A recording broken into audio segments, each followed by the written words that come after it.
తెలంగాణ రాష్ట్రం ఏర్పడిన తర్వాత విడితం చేశారంటే ముఖ్యమంత్రి గారి మార్గదర్శనంలో ఆర్ఎండ్బి మినిస్టర్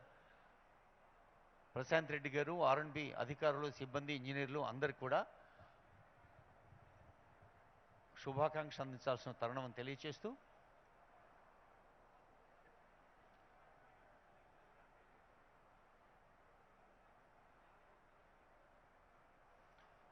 మూడు అంచెల రక్షణ వ్యవస్థ డీజీపీ గారు, నగర పోలీస్ కమిషనర్ గారు, అలాగే Telangana state special police battalions IG Swathi Lakra గారు, సీనియర్ ఐపీఎస్ అధికారులందరూ కలిసి మరి ప్రజలకి అన్ని వేళలా లా అండ్ ఆర్డర్ అద్భుతంగా నిర్వహిస్తూ దేశంలో అన్ని రాష్ట్రాల కన్నా ఒక సామాన్య పౌరుడు తల ఎత్తుకొని ధీమాగా సుఖంగా ఉండగలిగే వాతావరణాన్ని అందించేందుకు పోలీస్ శాఖ చేస్తున్న కృషి మనకు తెలుసు.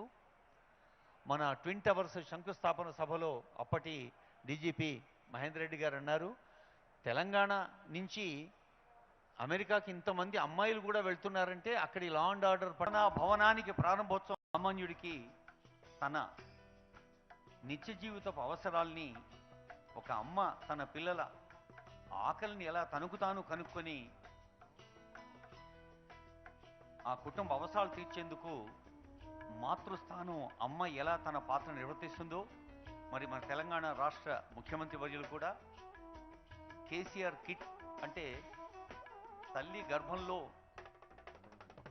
పురుడు పోసుకున్న పంచాయతీరాజ్ అవార్డుల్లో దేశంలో రికార్డు, గ్రీన్ కవరేజ్లో దేశంలో రికార్డు, అలాగే నిర్మాణాలు, ఫ్లైఓవర్లు, రోడ్లు, వంతెనల్లో దేశంలో రికార్డు, కలెక్టరేట్ అంటే జిల్లా పాలనా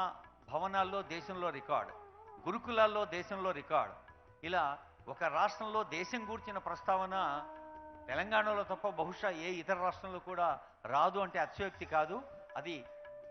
అక్షరాల మన కళ్ళ ముందు కనిపిస్తున్న వాస్తవం. అది నిజానికి ఈ వాస్తవాన్ని మనం నిష్పాక్షికంగా అంచనా వేస్తూ ఆ వాస్తవంలో మన పాత్ర ఎంత ఉందో మనల్ని మనం అంటే